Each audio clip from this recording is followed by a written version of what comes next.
Siempre he pensado que los mejores recuerdos se construyen en noches de desvelo, rodeados de amigos y con una hielera llena de cervezas. Por eso, cuando Toño sugirió que nos fuéramos a pescar a los manglares de Alvarado, ni lo pensé dos veces. Le dimos el sí casi de inmediato. El plan era simple: llevar nuestras cañas, hielo y suficiente alcohol como para hacernos olvidar cualquier problema. Íbamos 5: Toño, el Muelas, Ricardo, Jorge y yo.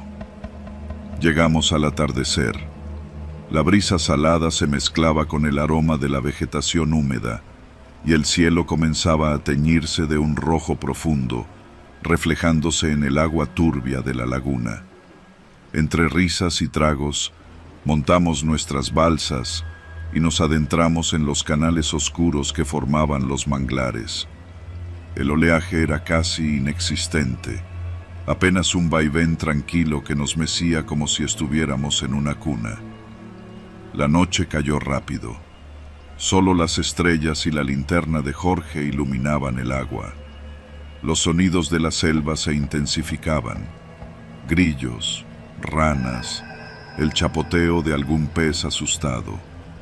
Era una sinfonía nocturna que, mezclada con nuestro alboroto, hacía de todo aquello una experiencia perfecta. Hasta que Toño desapareció. Estábamos en plena plática cuando notamos su ausencia. Hace apenas unos segundos estaba en su balsa, abriendo otra cerveza. De repente, no estaba. Pensamos que se había bajado a orinar en la orilla o que había remado un poco más allá para pescar en otro punto. Pero llamamos su nombre y solo obtuvimos como respuesta el eco lejano de nuestra propia voz. «Toño, cabrón, ya sal, güey, deja de mamasear», gritó el Muelas, su tono aún más divertido que preocupado. Silencio. Unas ondas ligeras se formaron en la superficie del agua. Nos acercamos con las linternas, escudriñando la orilla. Nada, ni un rastro. Solo los manglares cerrándose sobre nosotros como garras retorcidas. Pasaron minutos que se sintieron como horas. La broma había dejado de ser graciosa. Entonces vimos su balsa a la deriva. La linterna de Jorge la alumbró y un escalofrío nos recorrió el cuerpo. La balsa estaba flotando, sola, apenas balanceándose con el agua tranquila. Dentro, la hielera volcada, botellas rodando en el piso de madera. Pero lo peor era otra cosa, algo que nos quitó el aliento. Había sangre, no demasiada, pero suficiente como para ser alarmante. Unas gotas esparcidas en el borde de la balsa y una mancha oscura en el asiento de Toño. Jorge se apresuró a buscar la radio que llevábamos para emergencias, pero en cuanto la encendió, un ruido extraño salió de ella. Un crujido eléctrico, una interferencia densa y entre todo eso, una voz. No era la voz de Toño. Era un susurro áspero, distorsionado, casi inhumano. Pero entre el ruido pudimos distinguirlo. 8 grados, 56 minutos, norte. Nos miramos con el horror reflejado en los ojos. 8 grados. ¿Qué carajo significa eso?, dijo Ricardo, apretando la radio como si pudiera sacarle más respuestas. El susurro volvió, esta vez más insistente. 8 grados, 56 minutos, norte. La interferencia se hizo más fuerte, seguida de un ruido seco, como si alguien hubiera golpeado el micrófono. Luego, silencio. Jorge temblaba. Su mano apretaba la radio como si le ardiera. «Son coordenadas», murmuró el Muelas. «Coordenadas de algún punto». El aire se sintió más pesado. Nadie hablaba. Nos limitamos a observarnos los unos a los otros, esperando a que alguien dijera algo. Pero nadie quería ser el primero en tomar la decisión. La sangre en la balsa de Toño, el eco de su nombre perdido en la oscuridad, la maldita voz en la radio. Todo apuntaba a que lo que fuera que había pasado no tenía sentido. Pero no podíamos dejarlo. Respiré hondo y tomé los remos. Vamos a ver a dónde nos llevan. Seguimos las coordenadas usando el GPS del teléfono de Ricardo, aunque la señal era intermitente y la batería estaba al mínimo. A cada metro que avanzábamos, la maleza se hacía más densa y el olor del agua más fuerte. No era solo el típico aroma de la laguna, era algo más. Un hedor rancio, metálico, como óxido y carne en descomposición. Llegamos a un claro en el manglar. El agua aquí era más oscura, y en el centro del pequeño espacio abierto había algo flotando. No era una balsa, no eran ramas arrastradas por la corriente. Era una lona negra, hinchada por el agua, amarrada con soga gruesa y vieja. Nos quedamos quietos. El Muelas fue el primero en hablar, su voz apenas un susurro. Es una bolsa de cuerpo, cabrones. Nadie se movió. La radio, que creíamos apagada, volvió a encenderse sola. 8 grados, 56 minutos. Norte, el mismo susurro, la misma interferencia, pero esta vez hubo algo más. Un murmullo al fondo, un jadeo, un quejido, algo que sonaba como un intento de palabra. Toño, solté sin pensar. Jorge agarró un palo largo y tanteó la bolsa en el agua.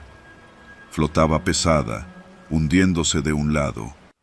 Tocó algo blando dentro. Dio un respingo. «Vámonos de aquí», susurró. Pero antes de que alguien pudiera moverse, la bolsa se rasgó. El agua se tiñó de rojo.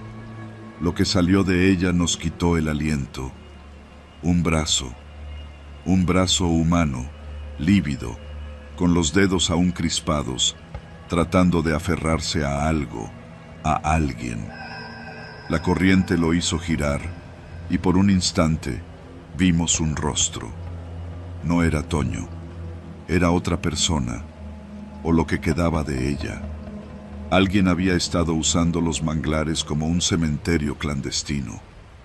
No lo pensamos más. Remamos con toda la fuerza que nos permitió el miedo. La radio seguía escupiendo la misma voz hasta que la tiramos al agua. La corriente nos llevó lejos, pero el olor, el peso de lo que habíamos visto, se quedó con nosotros. Regresamos al pueblo temblando, sin aliento, sin Toño. Avisamos a las autoridades.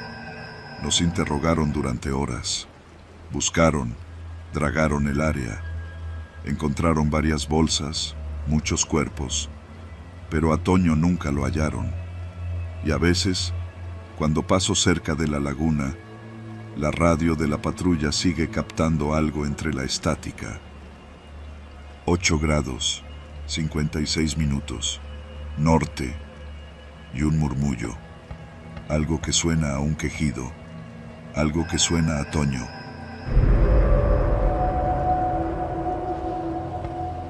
Veracruz siempre ha sido una ciudad vibrante, llena de música, calor y ese aire salino que se cuela por todos los rincones. Pero de noche, el malecón se transforma. Las luces de los faroles se reflejan en el agua oscura, las olas rompen contra el muro con un ritmo hipnótico y el bullicio de los turistas se disuelve hasta que solo quedan los bares abiertos y algunos rezagados caminando sin rumbo. Trabajo en un bar en el Malecón, uno de esos lugares donde los marineros se mezclan con los turistas y los músicos callejeros hacen su agosto. Mi turno termina siempre cerca de las 3 de la madrugada, cuando los clientes más pesados ya se han ido y solo queda la tarea de limpiar vasos y cerrar caja. Me gusta mi trabajo, pero las caminatas nocturnas hasta mi departamento, a unas calles del puerto, son otra historia. Esa noche, el calor era sofocante. Me despedí de mis compañeros y salí del bar con el celular en la mano, lista para ponerme los audífonos y desconectarme del mundo mientras caminaba. Justo cuando estaba por hacerlo, una notificación iluminó la pantalla. Número desconocido. Si volteas, verás a tu asesino. Sentí un latigazo de incomodidad en el estómago. Miré a mi alrededor. La calle estaba vacía. Solo los faroles y el murmullo lejano de las olas llenaban el espacio. Respiré hondo. Seguro es una broma estúpida, me dije, bloqueando el número y guardando el celular en mi bolso. Pero al dar unos pasos, sentí algo extraño. No podía explicarlo bien, pero la sensación era clara. Alguien me estaba observando. Aceleré el paso. Los días siguientes pasaron sin novedad, pero esa sensación persistía. Al principio creí que era solo paranoia, pero pronto noté que había alguien que coincidía demasiado con mis movimientos. Un hombre, alto, de complexión delgada, con ropa oscura y el cabello alborotado. No era alguien que destacara demasiado, pero su presencia se volvió constante. Lo veía en la parada del camión cuando iba al mercado. Lo veía de reojo en el malecón, apoyado en una baranda, con la mirada perdida en el agua. Lo vi incluso en la esquina de mi calle una madrugada, cuando volví del trabajo. Nunca hacía nada, solo estaba ahí. Una noche, después de cerrar el bar, me dirigí directamente a la caseta de policía más cercana. No podía seguir ignorando esto. Cuando le conté al oficial de guardia lo que pasaba, él tomó mi celular y revisó el mensaje que había recibido. «Número desconocido, dices», musitó. Asentí. El oficial lo anotó en una libreta y se puso a revisar en su computadora. Un minuto después, frunció el ceño. «Este número está registrado. Pertenecía a una joven que desapareció hace 4 meses». Mi boca se secó. ¿Desapareció? Él asintió lentamente. Fue un caso extraño. Una joven de 25 años que trabajaba aquí en el puerto. Salió de su casa una noche y nunca más la vieron.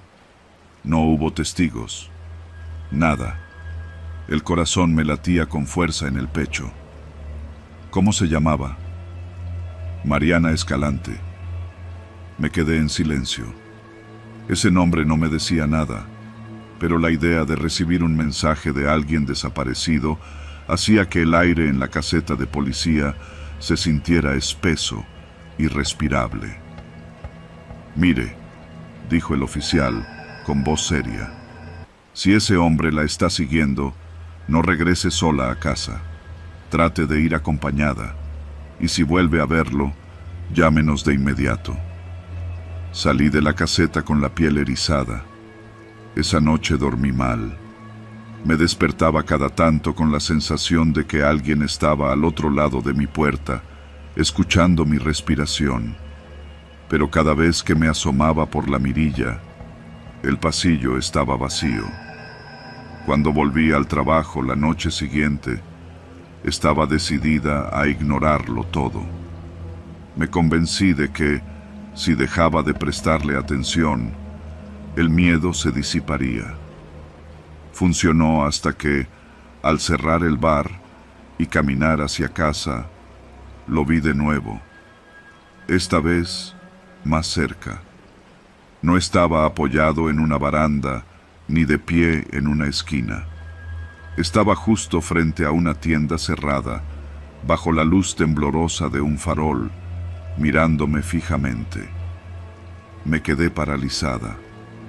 El hombre no se movió, pero algo en su postura cambió. Algo sutil, como si estuviera esperando que yo hiciera algo. Con un esfuerzo, seguí caminando, sacando mi celular para llamar a la policía. Pero antes de que pudiera marcar, la pantalla se iluminó con un nuevo mensaje. Número desconocido.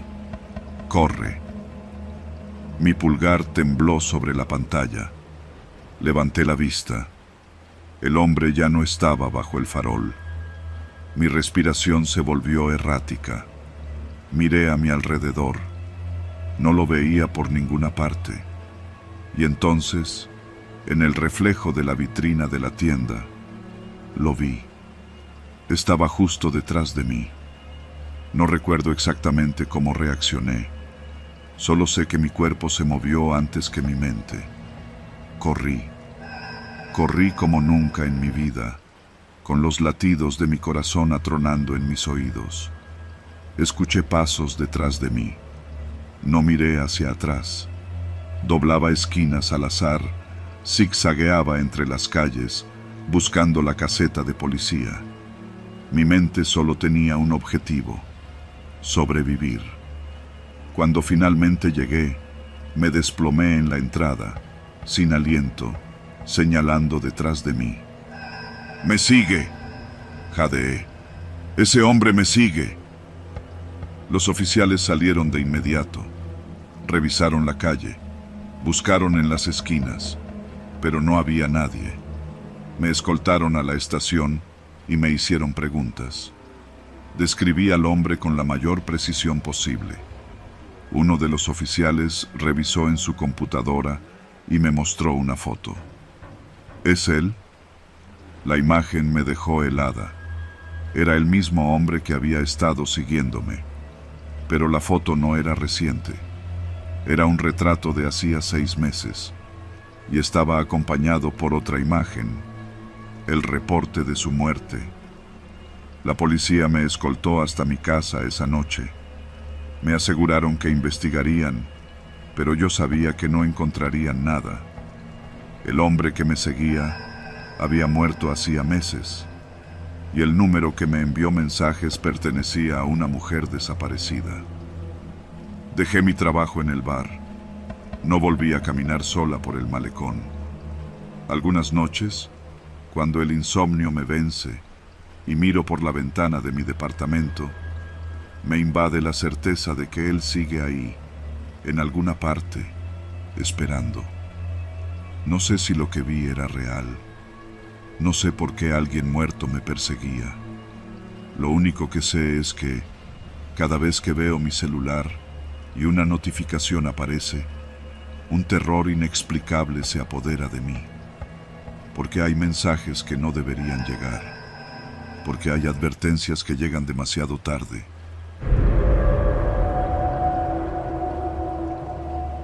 Me llamo Daniel y llevo más de 15 años manejando tráileres por todo el país.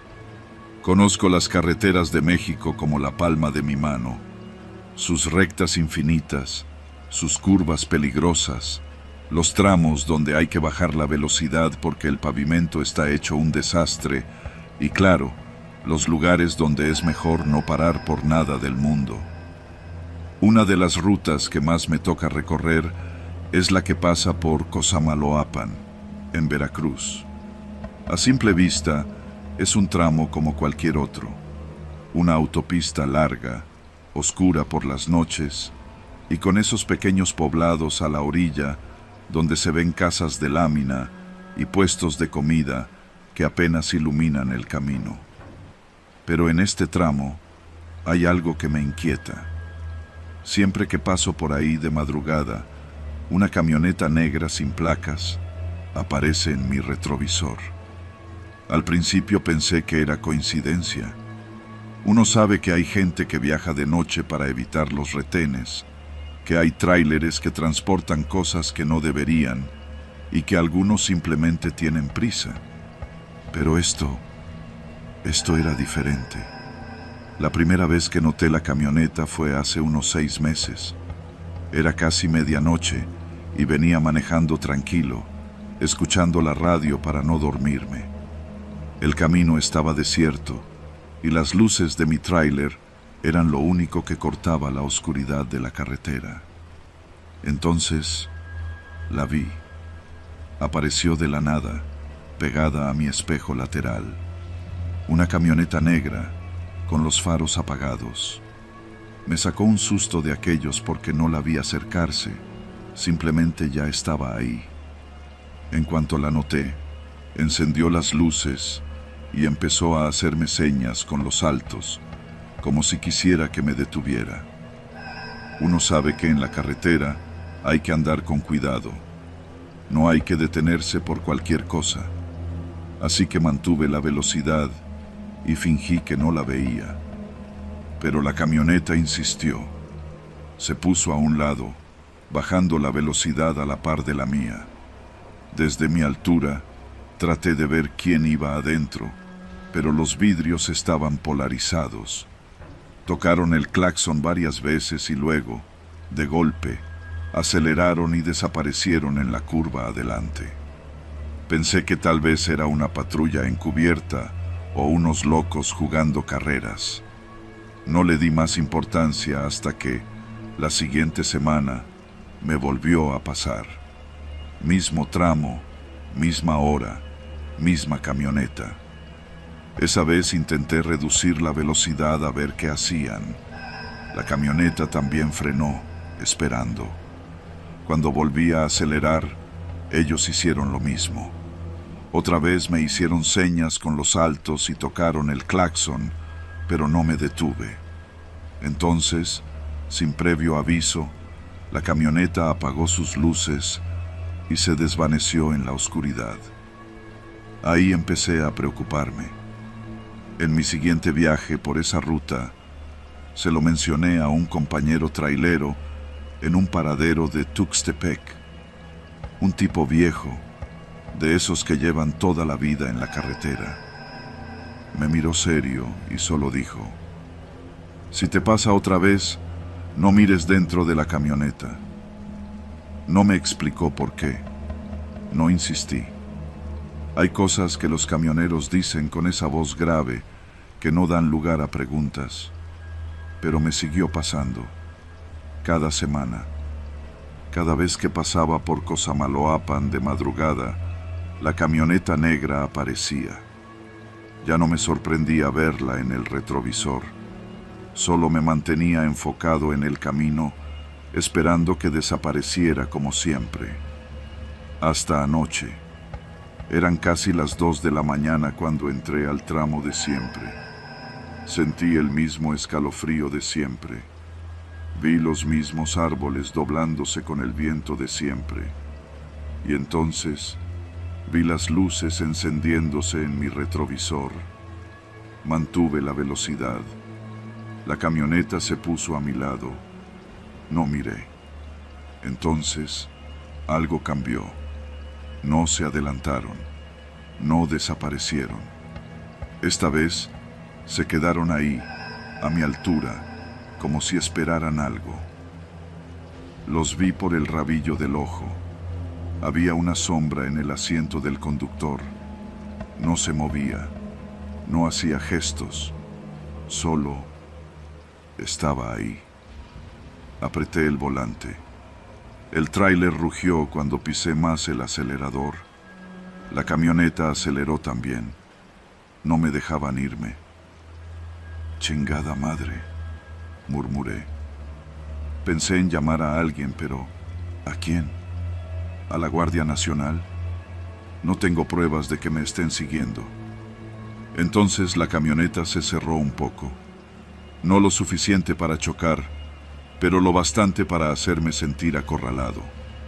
Por primera vez en meses, el miedo real me apretó el pecho.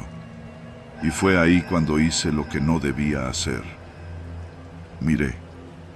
No debía hacerlo. No vi una cara. No vi ojos, ni una boca, ni una expresión. Vi algo peor. Vi la nada. Era como un hueco negro, una sombra densa donde debería haber un rostro. Algo que no debería existir, pero ahí estaba, a medio metro de mi tráiler. Los dedos me sudaban en el volante. El corazón me latía en los oídos. Entonces la camioneta se apagó. No solo las luces, todo. Se volvió opaca, borrosa, como si la oscuridad misma la estuviera devorando. Y desapareció.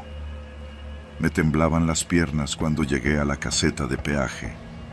Bajé la ventana para pagar y el cobrador, un señor de cara cansada, me miró y me dijo algo que me dejó helado.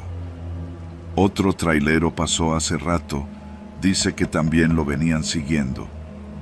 No respondí, solo asentí, pagué y arranqué. Cuando llegué a mi destino, llamé a mi esposa. No le conté todo, solo le dije que no quería volver a manejar esa ruta. No sé qué es lo que aparece en ese tramo de la carretera, pero sé que no estoy solo cuando paso por ahí, y sé que no volveré a mirar.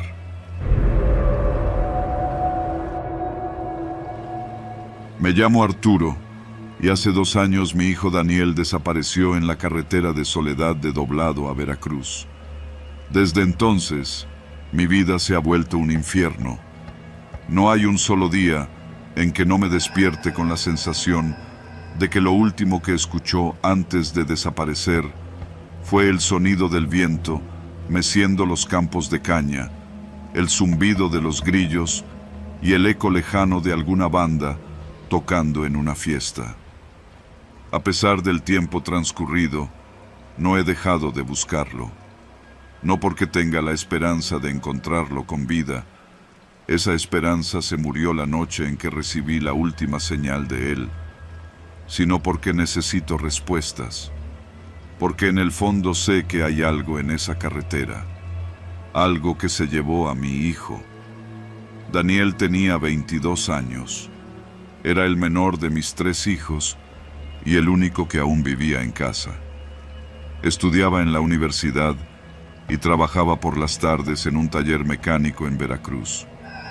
No era un mal chico, le gustaba la fiesta, como a cualquiera de su edad, pero era responsable, o al menos eso creía yo. Aquella noche de viernes me avisó que iría con sus amigos a una fiesta en Soledad de Doblado. Le dije que manejara con cuidado, que no tomara y que no se confiara en la carretera de regreso. Ya habían habido accidentes por ahí. Él me sonrió, como siempre, asegurándome que todo estaba bajo control. «Regreso temprano, papá», me dijo antes de salir. Lo vi subirse a su coche, un Tsuru azul que ya tenía más de 15 años, pero que él mantenía en perfecto estado. Lo vi arrancar y alejarse por la carretera, y en ese momento no tenía idea de que sería la última vez que vería a mi hijo. Esa noche dormí sin problemas. No me desperté a esperarlo como hacía mi esposa. Su madre se quedó en la sala, con la televisión encendida, esperando el sonido del coche en la entrada. Pero nunca llegó. A las 6 de la mañana, cuando me desperté y vi que Daniel no estaba en su cuarto, supe que algo estaba mal. Mi esposa tenía el teléfono en la mano, los ojos hinchados de tanto marcarle sin respuesta. Llamamos a sus amigos y la historia era la misma. Se habían separado después de la fiesta. Cada quien tomó su camino. Algunos aseguraban que lo vieron salir del pueblo, pero cuando revisamos las cámaras municipales, su coche nunca apareció dejando Soledad de Doblado. La policía nos dijo que esperáramos, que a veces los jóvenes se desaparecen por borracheras o líos de faldas, pero yo conocía a mi hijo. Daniel no era de esos. Al segundo día sin noticias, empezamos a buscarlo por nuestra cuenta. La carretera, los caminos de terracería, los campos de caña. Los días pasaban y lo único que encontrábamos eran más preguntas. Hasta que, exactamente una semana después de su desaparición, recibí la foto. Llegó a mi celular a la medianoche. Era Daniel. Tenía el rostro hinchado, un ojo morado, los labios partidos. Sus ojos no estaban enfocados en la cámara, sino en algo más allá, fuera del encuadre. Pero lo peor fue la mano. Una mano huesuda, con uñas largas y sucias, sosteniéndolo de la mandíbula como si le obligara a posar para la foto. La imagen no tenía mensaje, ni una sola palabra. Llamé a la policía de inmediato. Rastrearon la señal hasta un cañaveral entre Soledad de Doblado y Manlio Fabio Altamirano, pero cuando llegaron, no encontraron nada. A la mañana siguiente, fui yo mismo con 2 amigos de confianza. Armados con machetes y linternas, nos adentramos en la maleza. No avanzamos mucho antes de encontrar el coche de mi hijo. Estaba oculto entre las cañas, cubierto de polvo y ramajes, como si alguien hubiera intentado esconderlo. Las llaves seguían en el asiento del copiloto. No había signos de forcejeo, ni sangre, ni vidrios rotos. Solo una cosa era extraña. En el capó del coche, dibujado con ceniza, había un símbolo que ninguno de nosotros reconoció. Un círculo con líneas cruzadas, como un ojo deforme. Julián, uno de mis amigos, murmuró algo sobre cosas raras en los cañaverales, sobre gente que desaparecía y nunca se encontraba. «Vámonos de aquí», dijo, con la voz tensa. Esto no es normal, pero no podía irme, no sin saber qué le pasó a mi hijo. Esa misma noche, recibí otra foto desde el celular de Daniel. Era la misma imagen de antes, pero algo había cambiado. Esta vez, en la oscuridad detrás de él, se alcanzaban a ver figuras, siluetas, muchas. No se distinguían bien, pero estaban ahí. Y la mano que lo sostenía ya no estaba sola. El teléfono de Daniel fue encontrado al día siguiente, en la entrada de un rancho abandonado cerca de la carretera. Pero la policía descubrió algo peor. La foto no había sido enviada desde su celular. Fue enviada a su celular, desde un número desconocido. Desde entonces, nadie más recibió mensajes. Nadie volvió a ver a Daniel. La policía cerró el caso con un informe estúpido. Persona desaparecida sin rastro de violencia evidente. Pero yo sé la verdad. Sé que hay algo en esos cañaverales. Algo que se esconde entre las hojas afiladas. Algo que observa desde la negrura de los campos. No sé si fue un sacrificio, una cacería o simplemente un juego enfermo de alguien más. Pero mi hijo no fue el primero, y no será el último.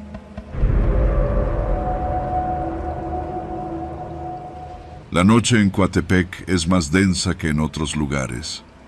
La neblina baja temprano, como un manto pesado que cubre las calles empedradas y los cerros húmedos que rodean el pueblo.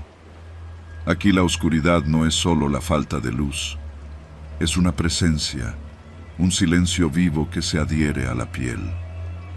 Trabajo como recolector de basura desde hace más de 5 años, y aunque he recorrido estas calles cientos de veces, hay zonas que nunca me han dejado de incomodar.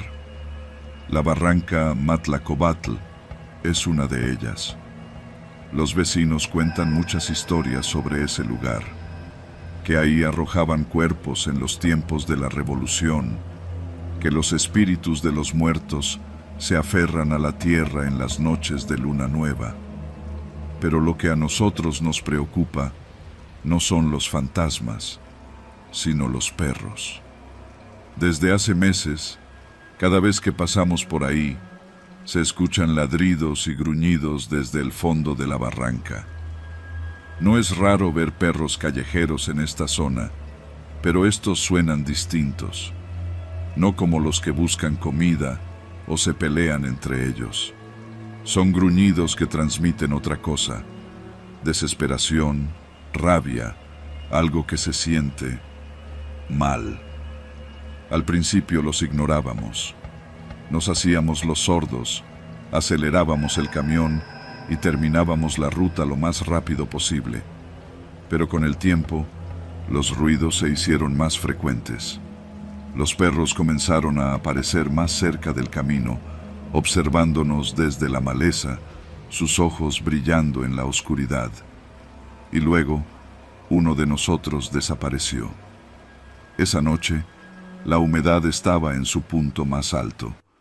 La neblina envolvía las calles y hacía que la luz de los faroles pareciera flotante. Yo iba con Manuel y Héctor en el camión, recogiendo los últimos costales de basura. Nuestro turno casi terminaba, solo nos faltaba pasar por la barranca antes de regresar al centro de transferencia. Cuando el camión dobló la curva que bordea la barranca, los ladridos comenzaron otra vez. Esta vez eran más fuertes, más rabiosos. «No me gusta esto, cabrón», murmuró Manuel, encendiendo un cigarro con manos temblorosas. «Llevamos meses escuchándolos. ¿Qué tiene hoy de diferente?», preguntó Héctor, aunque su voz tenía un leve temblor. Aparcamos junto al camino de terracería. En cuanto apagamos el motor, el sonido cambió. Ya no eran solo ladridos. Había algo más, un ruido seco, como si estuvieran mordiendo y rasgando algo. «No están peleando», susurré. Tomé la linterna y apunté hacia el fondo de la barranca. Primero solo vi maleza, árboles torcidos por la humedad y el viento. Pero cuando enfoqué mejor, distinguí siluetas moviéndose entre la niebla. Al menos 6 perros estaban reunidos en un círculo, olfateando y escarbando la tierra con furia. Entonces vi lo que tenían entre los dientes: un brazo. Héctor dejó caer su cigarro. Manuel dio un paso atrás. Yo no podía apartar la vista. El brazo era humano, delgado, pálido. La piel estaba sucia de tierra, con mordidas frescas en la carne. Uno de los perros jaló con más fuerza y algo crujió. De la tierra removida asomó un hombro, un pedazo de torso. Héctor vomitó junto a la puerta del camión. Manuel me quitó la linterna de las manos y la apagó. «Vámonos a la chingada», susurró. Pero algo pasó en ese momento. Uno de los perros levantó la cabeza y nos vio. Sus ojos brillaban de una forma que no era natural. No era solo el reflejo de la linterna, era algo más profundo, más consciente. No nos gruñó, no ladró, solo nos miró. Y los demás perros se detuvieron también. Por un instante, el silencio se hizo tan denso que sentí que el aire se me atoraba en la garganta. Después, como si hubieran recibido una señal silenciosa, los perros desaparecieron entre la maleza. El cuerpo quedó ahí. No nos quedamos a ver más. Subimos al camión y arrancamos de inmediato, dejando atrás la barranca y el hedor a muerte que flotaba en el aire. Llamamos a la policía en cuanto llegamos al centro de transferencia. Dijeron que mandarían una patrulla a investigar, pero al día siguiente, cuando pasamos por el mismo lugar, la barranca estaba vacía. No había perros, no había cuerpo, solo la tierra removida y un olor persistente en el aire. 3 días después, Héctor desapareció. No se presentó a trabajar, y eso era raro en él. Nunca faltaba sin avisar. Llamamos a su esposa, pero ella tampoco sabía dónde estaba.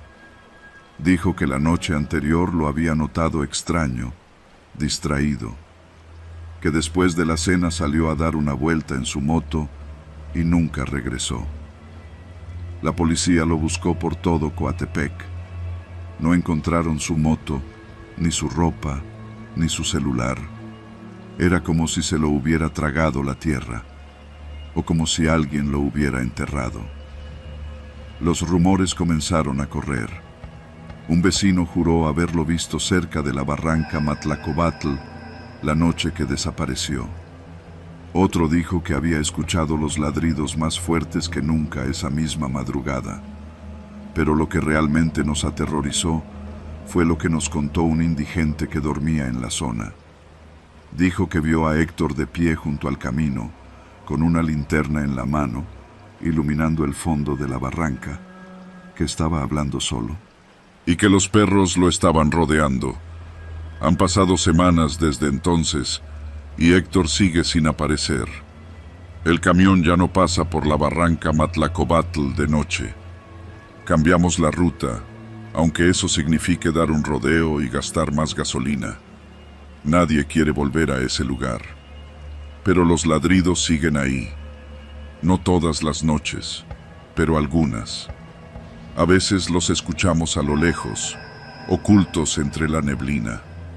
Y a veces, solo a veces, entre los gruñidos y los aullidos, se escucha otra cosa.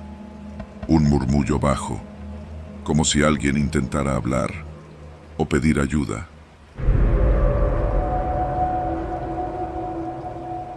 El calor de Veracruz en mayo es sofocante, incluso de noche. El aire pesa como si llevara agua atrapada y se pega a la piel con un sudor pegajoso que nunca se seca del todo.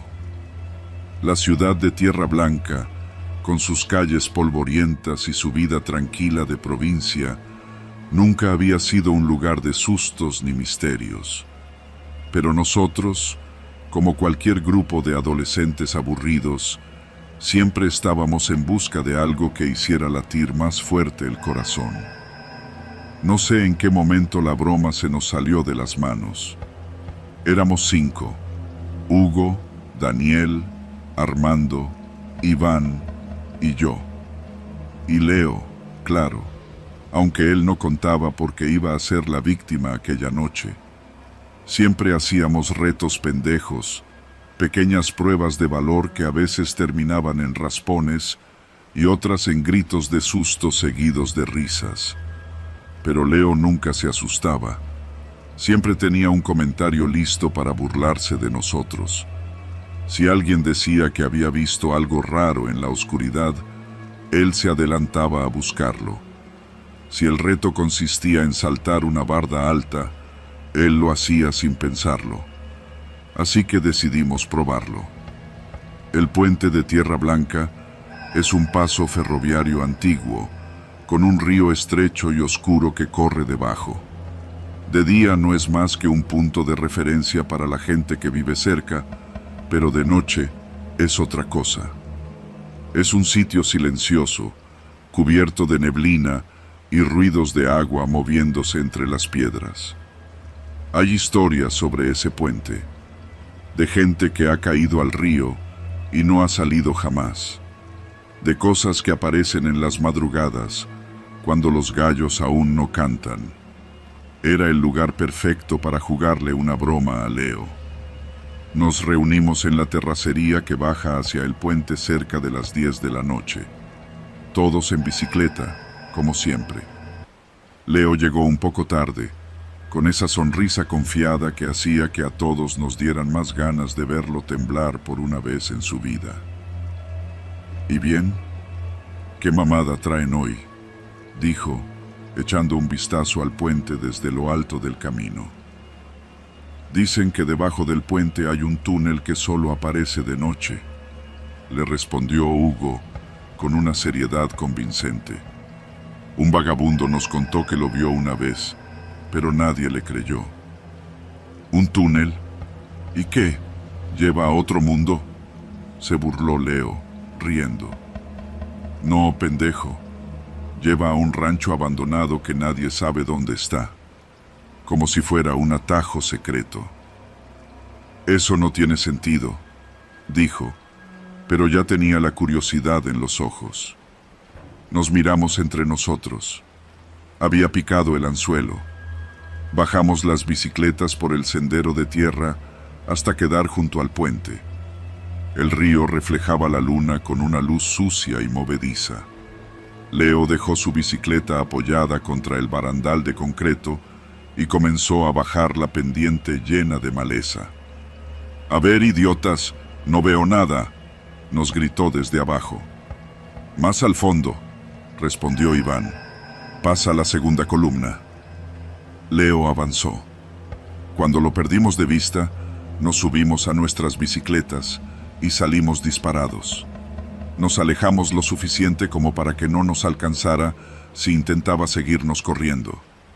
Nos detuvimos después de unas cuadras y soltamos la carcajada.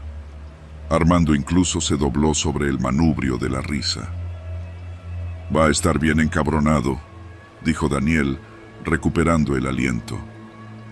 «Que se aguante, nunca le hacen nada», agregó Hugo. Esperamos unos 10 minutos antes de regresar. Ya nos imaginábamos la mirada de odio de Leo cuando lo encontráramos subiendo la pendiente, furioso y sudado. Pero cuando llegamos, el puente estaba vacío. Su bicicleta seguía en su lugar, apoyada contra la baranda. En el suelo, su chamarra y su celular, con la pantalla aún encendida, iluminaban la maleza. Pero no había rastro de él. «Leo, ya estuvo. Sal», gritó Iván. Nada. Nos asomamos debajo del puente. Solo agua, piedras y basura flotando. La neblina se movía despacio, como si algo estuviera respirando dentro de ella. El miedo nos pegó en el estómago al mismo tiempo. «Debe estar escondido para espantarnos», susurró Armando. Pero nadie parecía convencido. Caminamos un rato por la orilla del río, llamándolo por su nombre. Nos metimos entre la maleza, revisamos detrás de las columnas del puente. No estaba. «A la chingada», dije. «Vamos por ayuda». Nos subimos a nuestras bicicletas y pedaleamos como si nos persiguiera el diablo. Al día siguiente, la noticia se regó por todo Tierra Blanca. Un ranchero encontró la bicicleta de Leo en su propiedad, a más de 20 kilómetros del puente. No había forma de que Leo la hubiera llevado hasta allá. La policía organizó una búsqueda, pero no encontraron ni un rastro de él. La bicicleta estaba intacta, ni huellas, ni señales de que la hubieran transportado en un auto. Simplemente apareció ahí. Con los años, el grupo se fue separando.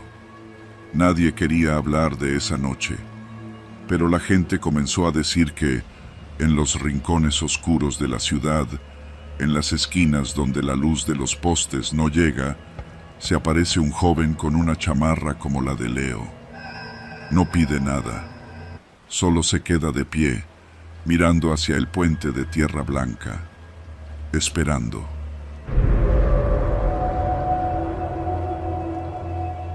Me llamo Esteban y, si alguien encuentra esta libreta, necesito que la lleve a mi familia. Mi madre vive en el puerto de Veracruz, en una casa con una barda blanca y una bugambilia que trepa hasta la ventana del segundo piso. Por favor, díganle que lo siento. No sé cuánto tiempo ha pasado desde que me adentré en la selva de los Tuxtlas. Quizá días, quizá semanas. Todo lo que me queda es esta libreta y un bolígrafo que ya empieza a fallar. Mi piel está cubierta de picaduras de insectos, mis piernas están llenas de rasguños de la maleza, y cada vez que respiro, siento que la humedad se me mete en los pulmones como una enfermedad. Escribo esto porque tengo miedo de olvidar. Siempre me ha gustado el senderismo. Crecí explorando los cerros cerca de mi casa y, cuando pude, comencé a viajar a diferentes lugares para caminar en bosques, montañas y selvas. Pero nunca había estado en los Tuxtlas, una de las últimas selvas vírgenes de México. Sabía que había rutas conocidas, pero yo quería algo más. Quería perderme en la naturaleza. Alquilé una cabaña cerca de Catemaco, dejé la mayor parte de mis cosas allí y empaqué lo necesario para un recorrido de varios días. Una tienda de campaña, una navaja, un botiquín, linterna, agua, comida deshidratada, un mapa y mi brújula. Desde el primer día, la selva me recibió con su aliento húmedo y sofocante. Los caminos de tierra se transformaban en lodo pegajoso con cada paso. Los insectos revoloteaban sin descanso alrededor de mi rostro y los ruidos de la selva eran ensordecedores. Monos aulladores, cigarras, pájaros invisibles que lanzaban chillidos intermitentes. Pero era hermosa, inmensa, un mundo que parecía intacto, donde el tiempo no tenía importancia. La primera noche acampé junto a un arroyo. Cociné una sopa instantánea con mi pequeña estufa de gas y escribí en mi libreta: la selva está viva, se mueve, respira, es como si estuviera observándome.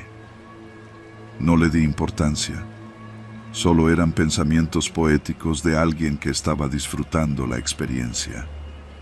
A la mañana siguiente, me adentré más en la selva. Sabía que estaba alejándome de la ruta principal, pero no me preocupaba. Tenía mi brújula, mi mapa, y estaba preparado. O eso creí. Esa tarde, mientras montaba mi campamento, vi algo que me hizo fruncir el ceño. A unos metros de mi tienda, en el suelo fangoso, había una serie de huellas descalzas. No eran de ningún animal, eran de pies humanos. Me arrodillé para examinarlas. Eran frescas, tal vez de unas pocas horas. Mi primer pensamiento fue que algún campesino o pescador de la zona había pasado por ahí. No era raro, pero había algo extraño en esas huellas. Eran demasiado erráticas, como si la persona hubiera estado dando vueltas sin un rumbo claro. Grité: «¡Hola! ¿Hay alguien aquí?». Solo los sonidos de la selva me respondieron. Intenté no pensar demasiado en ello y volví a mi tienda. Pero cuando me acosté a dormir, no pude sacudirme la sensación de que alguien me estaba observando desde la maleza. Hoy me desperté más cansado de lo que me acosté. Pasé la noche en vela, escuchando. Porque anoche, en la oscuridad total de la selva, escuché pasos. No eran ramas crujiendo bajo las patas de un animal. No era el viento. Eran pasos humanos, moviéndose lentamente alrededor de mi campamento. No vi nada cuando salí con la linterna, pero el sonido se quedó grabado en mi cabeza. Decidí que era hora de regresar. Pero aquí es donde empezó el verdadero problema. Seguí mi brújula y mi mapa con precisión. Y, sin embargo, después de horas de caminata, regresé exactamente al mismo sitio donde había dormido la noche anterior. Dudé. Me tomé unos minutos para revisar mi orientación y volví a intentarlo. Otra vez, regresé al mismo punto. Era imposible. Empecé a sudar frío. Respiré hondo y traté de mantener la calma. Quizá la selva me estaba jugando una mala pasada. Los senderos no siempre son rectos. Tenía que ser paciente. Pero a medida que avanzaba el día, me di cuenta de algo aún más inquietante. Las huellas que había visto ayer Seguían ahí. No se habían desdibujado con la humedad, no habían sido pisoteadas por ningún animal. Se veían tan frescas como si alguien acabara de hacerlas. Y ahora había más. Hoy encontré algo que me quitó por completo la esperanza de estar imaginando cosas. Una libreta. No era la mía. Estaba tirada entre las raíces de un árbol, húmeda y llena de hojas arrancadas. Algunas páginas eran ilegibles por la humedad, pero otras... No estoy solo en la selva. Me observa. No responde cuando le hablo. Mi estómago se revolvió. Escribí esas frases en mi propia libreta, como si al copiarlas pudiera hacerlas menos reales. Y luego, justo antes del anochecer, encontré la peor de todas. Una hoja suelta, con mi propia caligrafía. Creo que alguien más está aquí, pero no responde cuando le hablo. Las manos me temblaban. ¿Cuándo había escrito eso? No recordaba haberlo hecho. La selva se sentía sofocante, pesada, como si la maleza estuviera cerrándose sobre mí. Y entonces lo vi. A unos metros, entre los árboles, una figura. Era humano, o parecía humano, pero estaba inmóvil. No podía ver su rostro. La luz del atardecer jugaba con las sombras, y todo lo que distinguía era un cuerpo oscuro, inmóvil entre los árboles. Sentí que la sangre me abandonaba el cuerpo. Di un paso atrás. La figura no se movió. Parpadeé, y ya no estaba. El miedo me paralizó, pero luego, casi como un reflejo, corrí. No me importó el rumbo, solo corrí. Corrí hasta que mis piernas cedieron y caí de rodillas en la tierra húmeda. La selva estaba en silencio, pero algo me dice que no estoy solo. Voy a seguir escribiendo hasta que no pueda más. Si alguien encuentra esta libreta, por favor, no me busquen, porque creo que me he convertido en uno de ellos.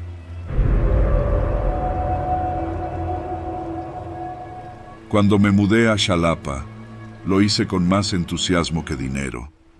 La universidad era todo lo que había imaginado, bulliciosa, llena de vida, con un aire bohemio y un clima impredecible que podía llevarte del sol abrasador a una llovizna melancólica en cuestión de minutos. Lo único que necesitaba era un lugar donde dormir, y cuando encontré aquel departamento en el centro, lo tomé sin pensarlo demasiado. Era un espacio pequeño, en el segundo piso de una vieja casona adaptada como vecindad. La pintura en las paredes se descarapelaba en algunas partes, las tuberías hacían ruidos extraños y el piso de madera crujía con cada paso, pero el precio era perfecto para mi ajustado presupuesto. La casera, la señora Rosario, era una mujer mayor de carácter seco, pero amable. Me aseguró que el departamento era tranquilo y seguro, aunque hizo un comentario que en ese momento no me pareció importante. La otra habitación está cerrada, no la usamos. No pregunté más. Para mí, solo significaba que no tendría que compartir el espacio con nadie. Me instalé rápido. Mi rutina era sencilla. Clases por la mañana, tareas en la biblioteca por la tarde y a casa por la noche.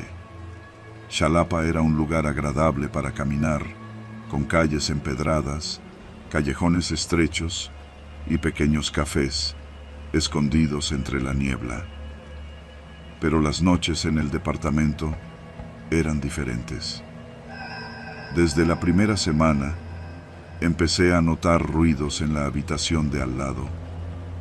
Al principio eran leves, crujidos en el suelo, pequeños golpes que podía atribuir a la madera asentándose o al viento colándose por alguna rendija, pero con el tiempo se volvieron más definidos. A veces escuchaba pasos, o el sonido de algo arrastrándose. Una noche, mientras intentaba concentrarme en mis apuntes de antropología, escuché un golpe seco en la pared que dividía mi habitación de la otra. Me congelé. Esperé unos segundos, conteniendo la respiración. Otro golpe. Mi primer pensamiento fue que había ratas, pero aquel sonido era demasiado fuerte, como si alguien hubiera azotado su mano contra la pared. Tomé mi celular y encendí la linterna. Me acerqué con cautela y di un par de toquecitos en la pared. Silencio. Me reí nerviosa. Seguramente era el viento. Pero entonces, desde el otro lado, sonó un golpe. Un golpe que coincidió exactamente con el ritmo del mío. Salí corriendo del departamento y pasé la noche en casa de una amiga. Volví a la mañana siguiente con la casera. Le conté lo sucedido, esperando que me diera una explicación razonable. «Debe ser el aire, niña», dijo, encogiéndose de hombros. «Esta casa es vieja. Se oyen cosas». No estaba convencida, pero traté de no pensar más en eso. Sin embargo, cada noche los ruidos seguían. Ya no eran solo golpes, sino también el sonido de muebles moviéndose, crujidos en el piso, e incluso algo que sonaba como respiraciones profundas. Intenté convencerme de que era mi imaginación, hasta que ocurrió lo de la ventana. Esa noche, al llegar de la universidad, el ambiente en el departamento se sentía diferente, cargado, como si hubiera alguien ahí, esperándome. Dejé mis cosas y, sin pensarlo demasiado, caminé hasta la puerta de la habitación contigua. Estaba cerrada con llave, como siempre. Intenté girar la perilla, pero no se dio. Di un paso atrás y entonces lo vi. La ventana de la habitación estaba abierta. Un escalofrío me recorrió el cuerpo. ¿Cómo era posible? La puerta estaba cerrada. Nadie podía haber entrado. Me acerqué a la ventana con miedo. Desde allí se veía la calle, desierta a esa hora, iluminada solo por la luz amarilla de un farol. Pero en el alféizar, sobre la capa de polvo acumulado, había algo que me dejó helada. Huellas de manos, alargadas, torcidas, como si alguien se hubiera apoyado para entrar o salir. Esa noche, dormí con la luz encendida. Un par de días después, mientras tomaba un café en un local del centro, escuché a dos mujeres conversando en la mesa de al lado. «¿Viste lo del hotel?», dijo una, bajando la voz. «Sí, qué horror. Dicen que llevaba días muerta». Instintivamente, agucé el oído. ¿Ya saben quién era? No. Lo raro es que nadie la conocía bien. No tenía familia aquí. Rentaba un cuarto en el centro, pero parece que nunca lo usó. Sentí un vuelco en el estómago. No podía explicarlo, pero algo en esa conversación me inquietó profundamente. Esa noche, mientras intentaba dormir, los ruidos en la habitación contigua volvieron con más intensidad. Esta vez fueron pasos, lentos, arrastrándose. Y después, la puerta de la otra habitación se abrió. Yo no me moví. Estaba paralizada en la cama, sintiendo cómo el terror me hundía en el colchón. Silencio. 1 minuto. 2. De pronto, un sonido. Alguien respirando justo al otro lado de mi puerta. El aire se me atascó en la garganta. No me atreví a moverme. Entonces, la perilla giró. Lentamente, con un crujido largo y deliberado. Y luego, 3 golpes en la puerta. Golpes secos, pausados, como esperando respuesta. Reuní el poco valor que tenía y, con la voz temblorosa, susurré: ¿Quién está ahí? Silencio.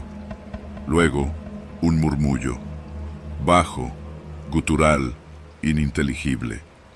Me lancé por el celular y llamé a la casera. Señora Rosario, hay alguien en la otra habitación. Lo escucho, está afuera de mi puerta. Mija, dijo ella, con voz nerviosa, sal de ahí, sal de inmediato. No pregunté más. Agarré lo indispensable y corrí fuera del departamento. Esa fue la última vez que dormí ahí. Días después, me enteré de la verdad. La mujer muerta en el hotel había rentado el mismo departamento que yo. El mismo. Nunca lo usó. Y sin embargo, cada noche, alguien entraba en esa habitación. Alguien que nunca vi. Alguien que quizás sigue entrando. Alguien que, si no me hubiera ido, tal vez estaría parado ahora mismo al otro lado de mi puerta.